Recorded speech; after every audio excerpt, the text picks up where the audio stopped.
All right, guys, thanks for joining again. Welcome if this is your first time. We're excited to be back for our second episode now. We have a great case for you guys today. But first, this is an excellent medical student-led podcast that's only for educational purposes, and it's not intended to be medical advice under any circumstance. Just a reminder, I'm Kevin. I'm now an M4, planning to go in internal med. Voice sounds like this because I'm getting married on Saturday and have been being a lot more than I hope to be.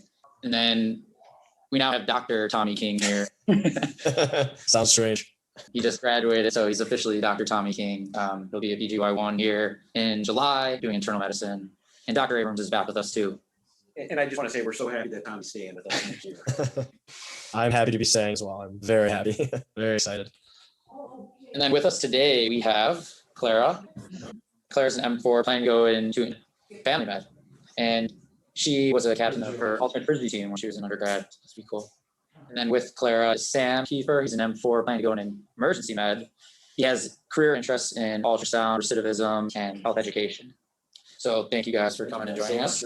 We're excited to have you. It's going to be a great case and can't wait to hear what you guys think. All right, so let's get things off.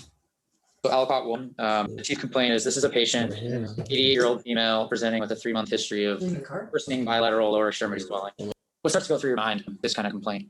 Not necessarily like specific diagnoses, but more so what buckets, categories of problems are you guys thinking of? So like the first one that comes into my mind is like cardiac problem. Sure. Sure, and then I guess like an acute versus chronic type of bucket. Yeah. Just kind of like looking at the time course. I think both great thoughts. And then when I first heard this, another thing to kind of think of was like, what is edema? And keeping that in mind too can kind of help you narrow your train of thought.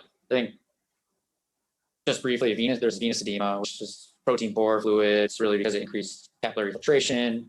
That can't be accommodated by a normally functioning lymphatic system. Or you can also have lymphedema. It's protein rich.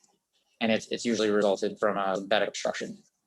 So before going on, I thought it might be a good point to, when I hear edema, how I try to organize my thoughts is first kind of figure out the distribution. Is it something localized? So is it like a hypersensitivity or infectious process? Is it unilateral? And with unilateral, you're thinking like DVT until proven otherwise. But the lymphatic obstruction also falls under that category. But I feel like a majority of the times when we hear edema, it's bilateral lower extremities. Like you guys first mentioned, is this something cardiac? Is it the lungs? Is it the kidneys? Is it the liver? Like, there's a whole bunch of things that could be causing this. So I'm going to help you out and give you some more information now, Okay. so we can tackle and see where this is coming from. So the patient has a past medical history of hypertension, hyperlipidemia, and coronary artery disease. A month ago, she saw her PCP. She was started on furosemide, originally 20 milligrams daily. And then her edema didn't improve. And this was 7 days prior to admission. She had her dose increased to 40 milligrams daily. And they also added spironolactone at that time. Continued to be edematous up to her thighs. She denied shortness of breath, chest pain, orthopnea, or PND. She had no recent travel or prolonged immobilization. She did report some abdominal distension with a recent weight gain of about 20 pounds over the past month. Denied diarrhea, vomiting, or abdominal pain. And then these are the meds she's on. So she's on furosemide 40, which I mentioned, then recently started spironolactone. She's also on losartan, daily aspirin, aldronate, vitamin D, calcium, and celecoxib. She's a never smoker. She last drank alcohol, and it was occasionally in 2013. So knowing a little bit more, her past history are worrisome for a cardiac etiology. The ROS doesn't really help us narrow it down to a particular cardiac or pulmonary process. The edema is worsening. It's not responding to the diuretic. She has this weight gain. So what do you guys think of this new information? Sure. So I think the new information is it seems she continues to be kind of holding on to this fluid despite what would be a cardiac intervention with the Ledsky. So then where is the fluid coming from? The fact that she has abdominal distension and 20 pounds of weight gain would make me think of something like ascites. Okay. And either maybe something that has to do with her having a protein gradient that's driving that, or if she has the backup of fluid that's driving that. I don't think you could have said it better. You nailed it there. A really good train of thought. Let's talk about the ascites a little bit. So what other kind of things in the clinical picture would you be looking for to kind of help direct you towards that? So I guess one of the things that we'd want to be looking at is where, like, what's the origin of the ascites? Is it due to like a liver dysfunction? Is it due to like what Sam was saying? Is she losing the protein through her kidneys? Or it could be like a malignant ascites. So it might not be from the liver itself. It might be a malignant. Yeah. You guys are great. I gotta say, since I know this case, was I actually took care of this person. One of the things I will say about this person is one of the healthiest 88-year-olds I've ever seen. And I actually think she might have been working up to her mid-80s and had been always just remarkably active. And this sort of came on, as she said, it came on over 3 months. You know, another big cause of BLE edema is cardiac stuff, and we've talked about that a little bit. But other things in the clinical picture for that would support something being more cardiac. What would you kind of be expecting to see then? I guess if it's an issue with kind of like the pump, I would expect to see, if it was like a left-sided heart failure, either crackles in our lungs, that you would have some shortness of breath, that you would have that classic like orthopnea, I think. But also the lower extremity edema still kind of fits, but Yeah. something like GE there. Great thought, guys, and I love how you're thinking so far. I think you were thinking how Dr. Abrams was thinking when he saw this patient.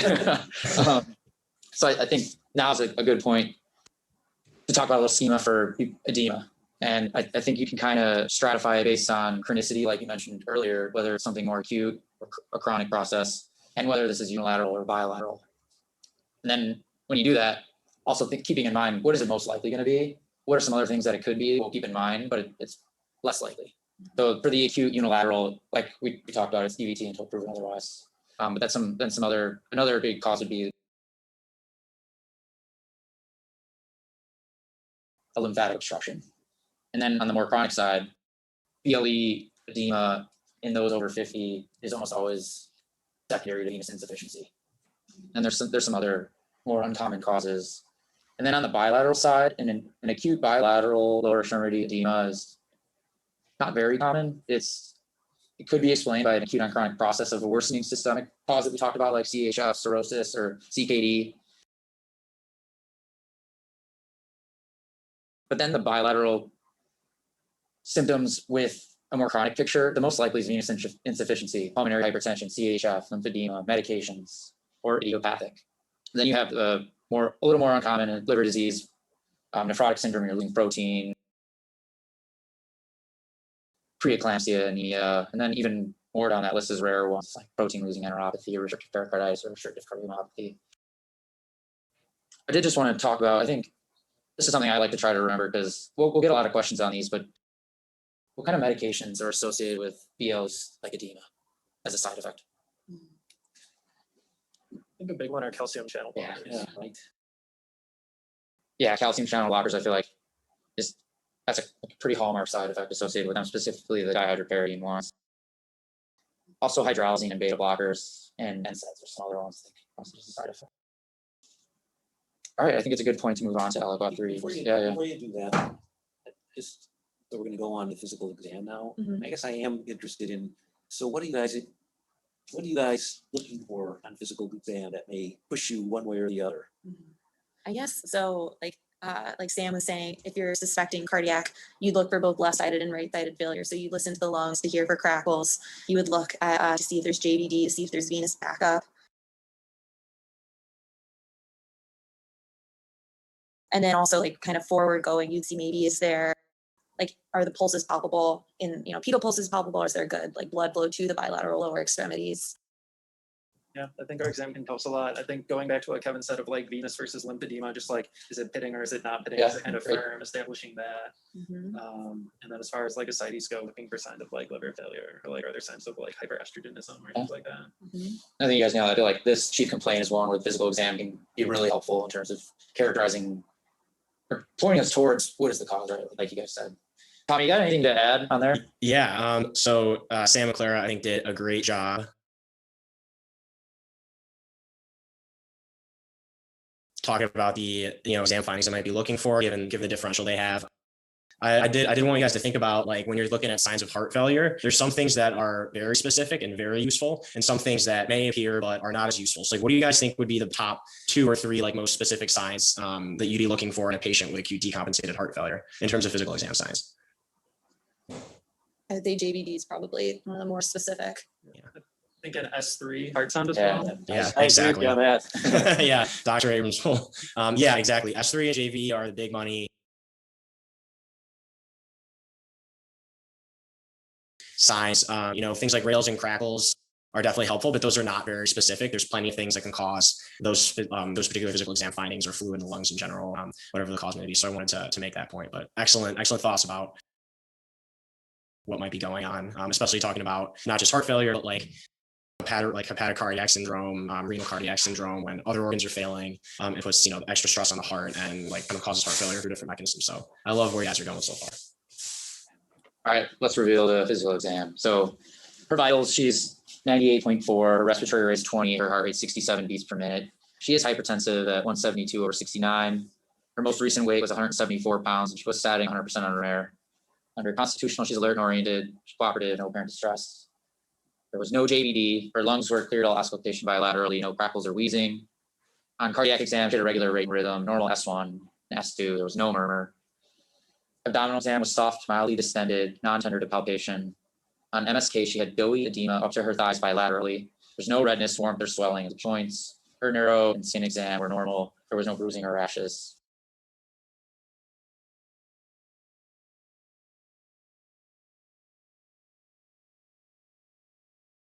What are we thinking now?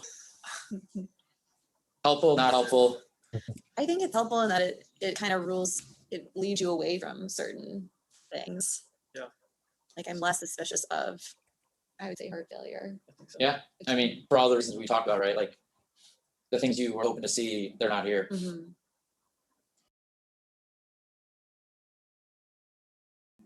What do you think about doughy edema? What is like? I I guess don't know what, that what I've is that heard it exactly described. describing?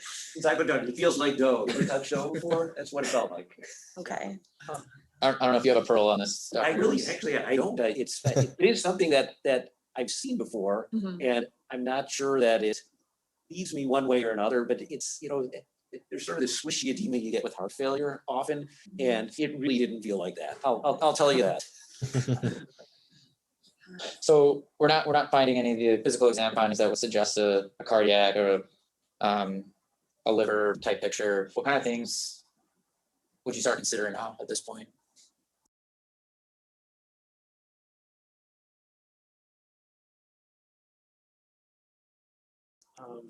Maybe still like a nephrotic syndrome type Yeah. picture. And with there's really nothing on physical exam that would kind of help you elucidate whether that was involved or not. Like we're not seeing her urine, is it foamy? Anything else you guys thinking of?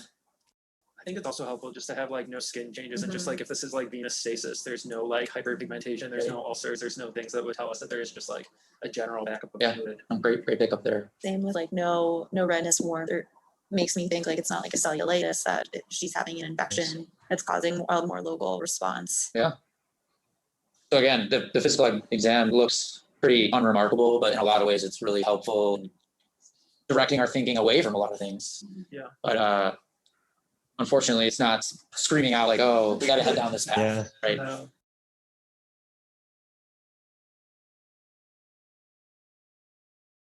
That's what labs are for. It could just be that I did a bad physical exam. Well, I think I'm pretty good. I think it's pretty accurate. Yeah. How much do we trust Dr. Abrams' physical exam? I feel like Copy the residence note. I feel like the doughy needs to be in quotes now. All right, so we got some labs, and I'll walk through them and then we can talk about them. So on CBC, she had a white count of 10. Her red blood cells was 3.9. Her hemoglobin was low at 10.5 with a hematocrit of 32.8. Her MCV was 82.4, so a normal cytic. Her RDW was elevated at 16.8, and her platelet count was elevated at 480. Also got a UA, and there's no evidence of an infectious process. There's no RBCs or WBCs in her urine.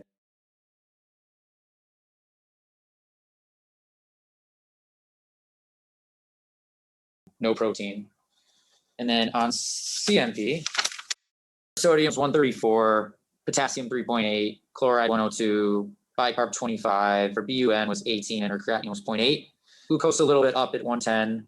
And then her total protein was down 4.3, her albumin was down at 1.5, and calcium was down at 7.5. Her liver chemistry tests were normal, didn't have elevated T-BLE. We also got a chest x-ray EKG at this time. And the chest x-rays noted a bibasilar pleural effusion and atelectasis that couldn't exclude an underlying pulmonary process. And then the EKG was sinus rhythm. There were some premature atrial contractions, but it was otherwise normal.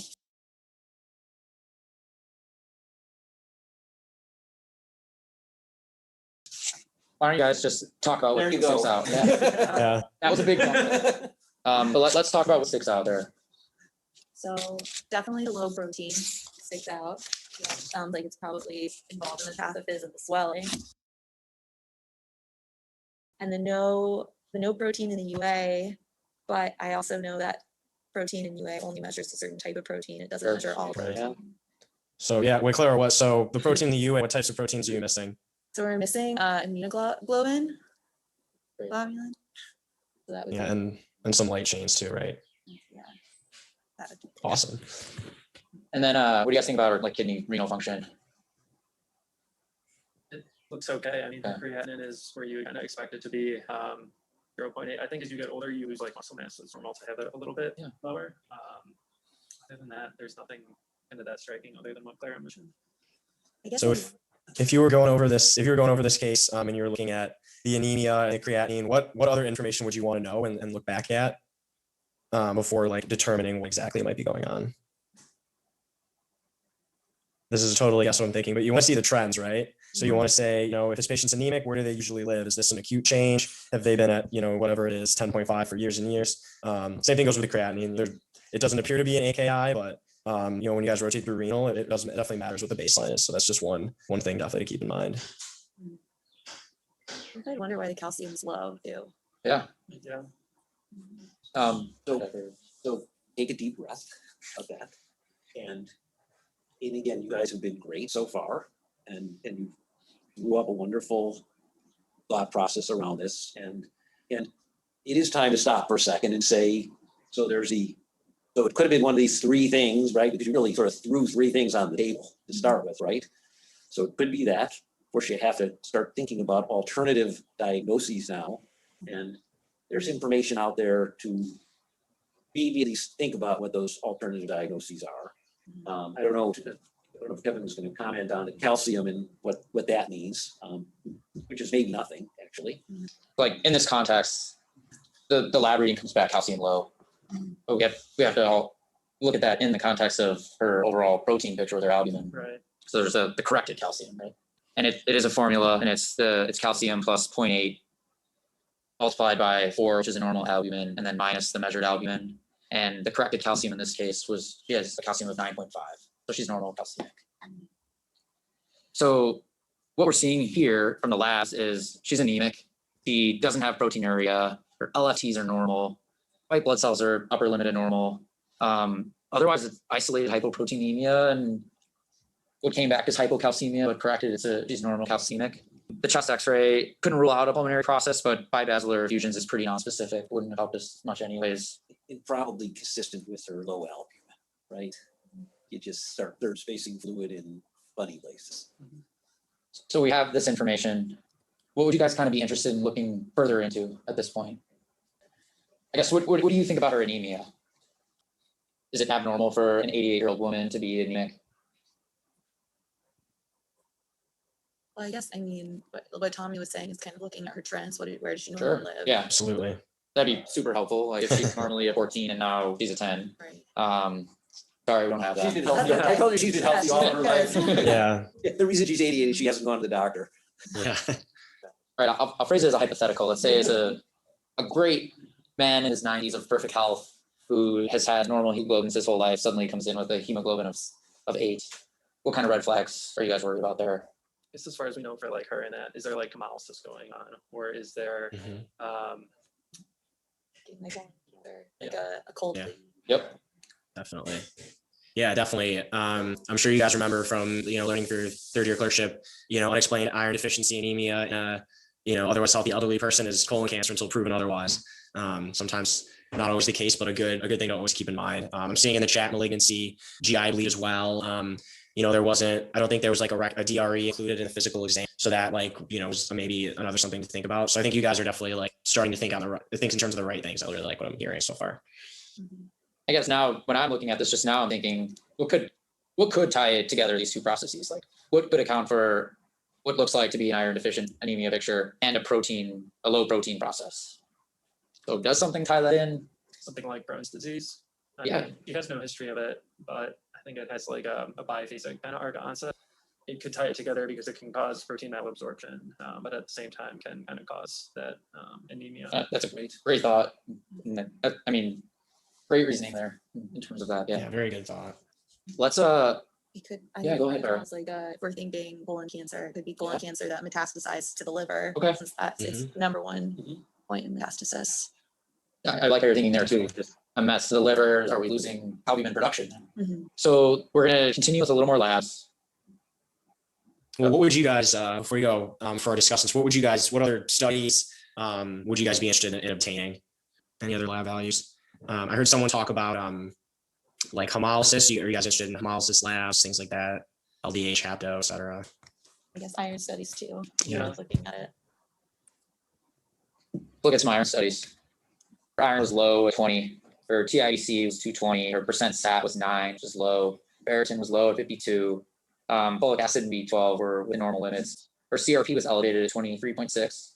Dr. Abrams also ordered celiac IgA, and that came back difficult to interpret, but it's Slightly. 2.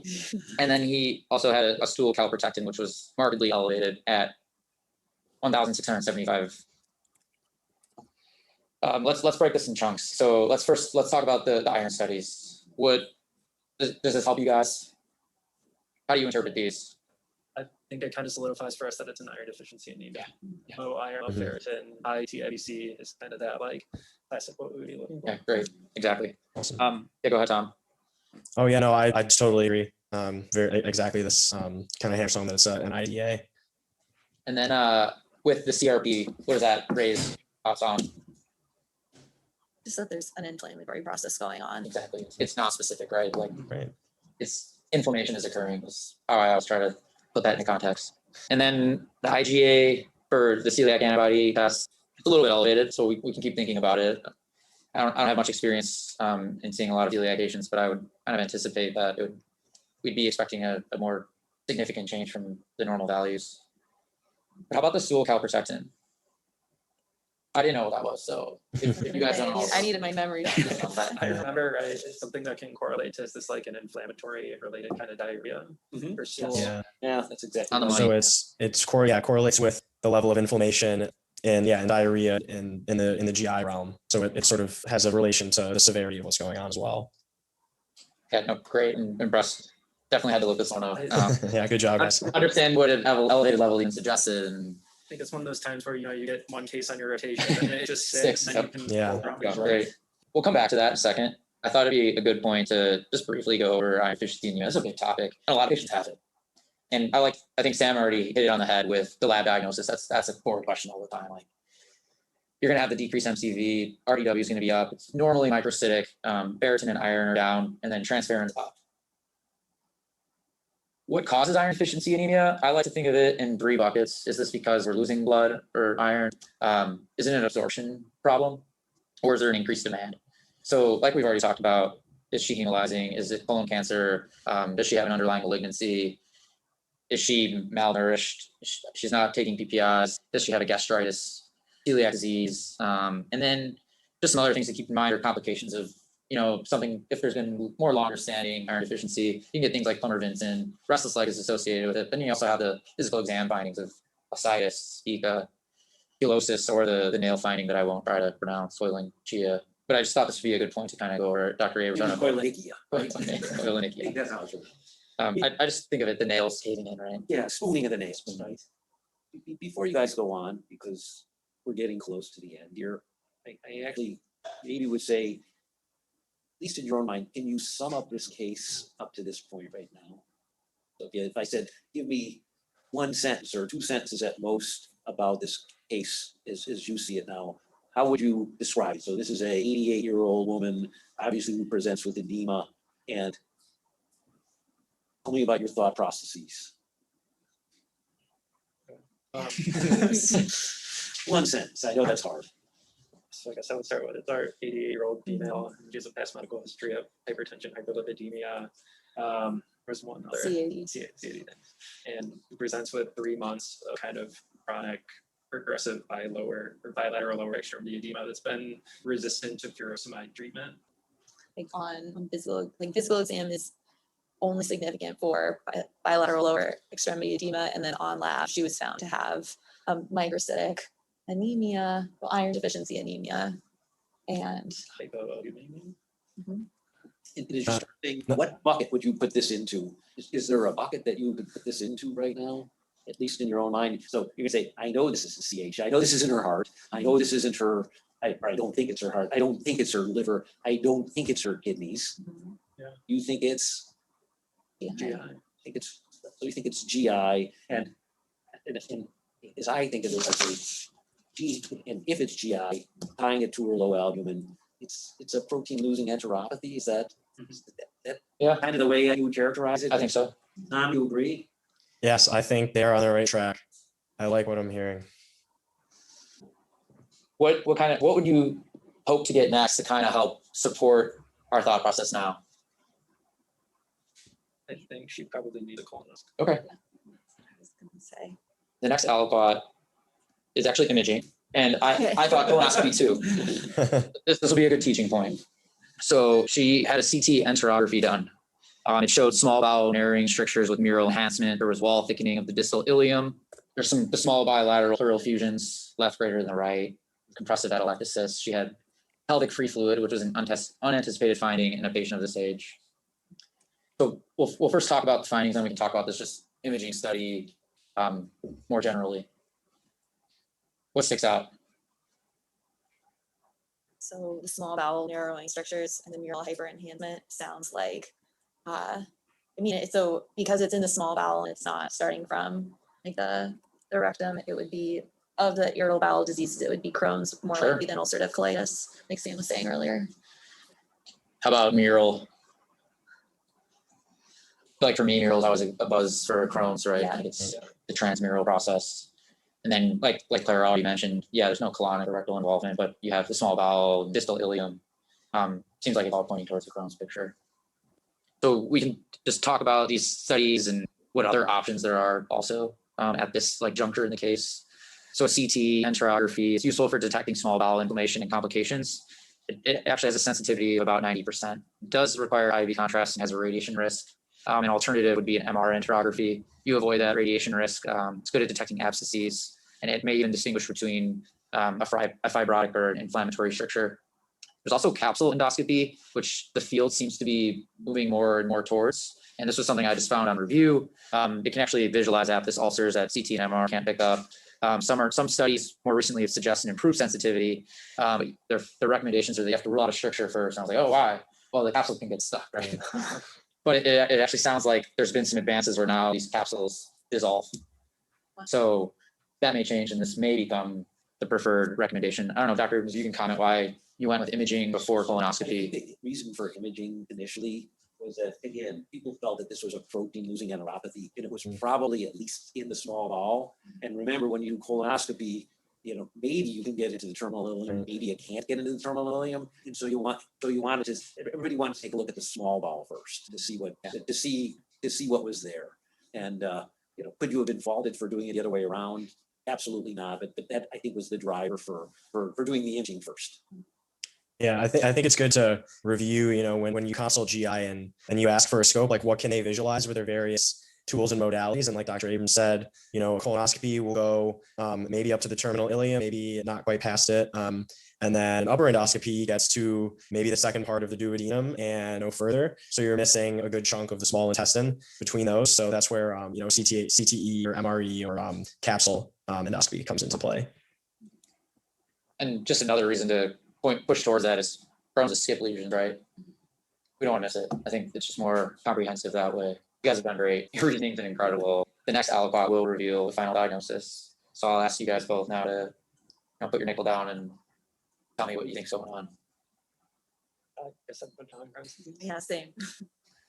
So final diagnosis, a biopsy was taken of the small bowel and other random places. So what it shows was in the terminal ileum, Excellent. there was the ileal mucosa with patchy mildly active ileitis and scattered non-caseating granulomas. There's also non-caseating granulomas found in the colon and the rectum. So you guys nailed it. Great job. I was kind of lost for words when Sam. Yeah, I was so good job. At aliquot 4, just the CBC and CMP. So great job. But it just shows you're thinking about.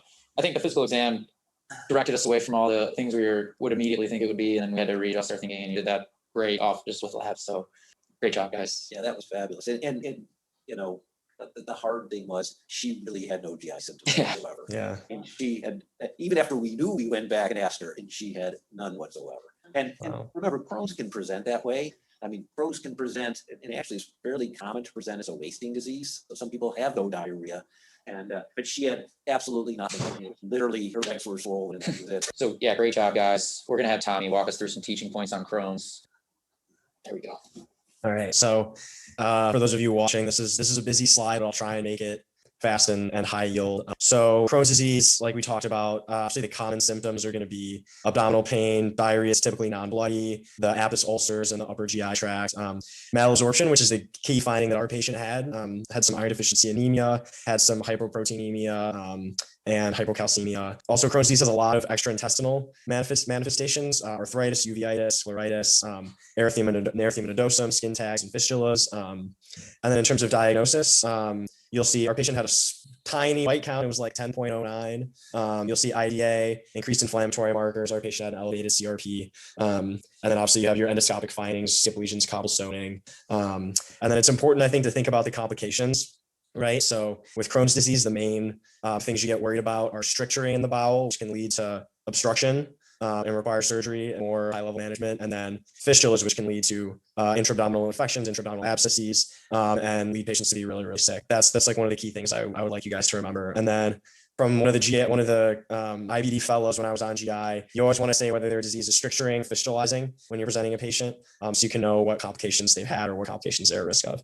And I put in a little bit about the symptom progression, mild, just, diarrhea, abdominal pain, but they're still able to take PO. They haven't had any obstructions or real bad complications. And then going up to moderate, they failed treatment with like a first line agent. You need to add something else, maybe some nausea, vomiting, more severe anemia, and then severe patients. So those are going to be moderate and severe, are going to be usually the people you're encountering in the hospital.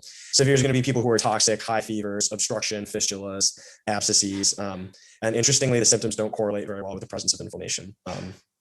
So when you're admitting a new Crohn's diagnosis, or you're admitting a Crohn's patient, or you're seeing them in clinic, initial things to think about are getting a CBC to look for anemia, a CRP to see, just to check kind of baseline inflammation. You want to get a C. diff, mortality rate is really high in Crohn's patients. Again, fecal calprotectin. You can also get fecal leukocyte esterase. Those correlate with disease, like activity, disease level, which is what I was trying to say earlier about giving the answer away. And then CTE or MRE, you get an MRI pelvis. For a new admission, you really want to know their medication regimen, know like what's worked for them in the past, what dose of steroids. For steroids, you never want to start, you don't want to go over 60, and you like never want to taper them without talking to GI. You want to make sure they have GI follow-up, never taper by more than like 5 milligrams a week, I think. And control their pain, get GI on board as soon as possible. And then about 1 in 3 patients are steroid dependent. And I forget how that's defined. And then 1 in 5 will be steroid refractory. And then lastly, things that put patients at high risk for progression of Crohn's disease. Even though there is a bimodal peak, the younger you are diagnosed at, the more likely you are to have complications. Obviously, initial extensive involvement in the bowel, involvement in the ileal region, severe rectal disease. And then obviously a lot of them, only 20 to 30 patients will have like a really indolent course. A lot of patients will progress, over the course of their disease, and up to 80% will be hospitalized. So yeah, the treatment is a whole complicated thing. IBD fellowship is something else on top of GI fellowship. So I'm not qualified to talk about it, but it's immunomodulators, anti-TNFs, 5-ASA, and then steroids are the things you'll hear about. So you can have the GI fellows tell you more. Great. Yeah, but Tommy, you're right. The biologics have really sort of changed the long-term outcome of this disease, because it was historically a steroid disease, and just so many of these patients would progress. And we don't see them now, but I saw so many people, they get steroids, they get an operation, they get steroids and operation. Yeah. Soon they have short gut syndrome, and they were essentially impossible to treat. I did want to question for the discussants, and hopefully this is not, I guess, what I'm thinking, but if you were going to start a biologic, what like infections should you think about checking for before you start? TB. All right. Yeah. Lauren beat you guys to it by like a millisecond in the chat. Right. So yeah, TB and hepatitis panels are important to check. As well before starting things like Humira, infliximab, Tisabri, Entyvio, all those great things. So I hope that wasn't too long and boring, but that was yeah, great. It's good stuff. If you guys have a chance to do GI this year, you guys should. It's a great rotation. Oh, this was just a quick, just contrasting UC and Crohn's. I kind of talked about most of it already. One of the main difference, UC always involves the rectum. Obviously Crohn's disease typically involves a terminal ileal small bowel, but it can be found anywhere. You guys remember non-caseating granulomas from step 1. But the one thing that you'll impress your attendings in the future is if you get a UC patient that's admitted, you always want to get a KUB to make sure they don't have toxic megacolon, because that's like the feared complication for UC. So always get a KUB on admission to make sure they don't have that. Great Pearl, great Pearl. Yeah.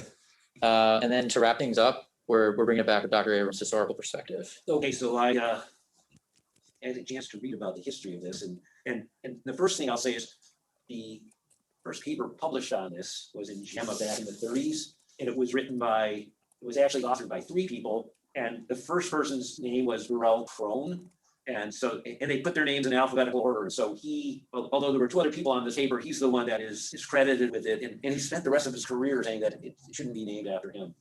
But anyhow, so here's my historical fact about Crohn's disease. And so this jumps ahead a number of years. So in the early hours of June 9th, 1956, President Dwight Eisenhower was operated on for a worsening bowel obstruction that had begun 24 hours earlier. He had a long history of intermittent gastrointestinal symptoms throughout his life. And actually in 1922, when he graduated West Point, he was out in the Panama Canal Zone, and he developed some abdominal pain and weight loss. And based upon his own self-diagnosis, he was convinced that this was his appendix, and he actually persuaded the doctors when he got back to do an appendectomy on him. And unfortunately, he did get better.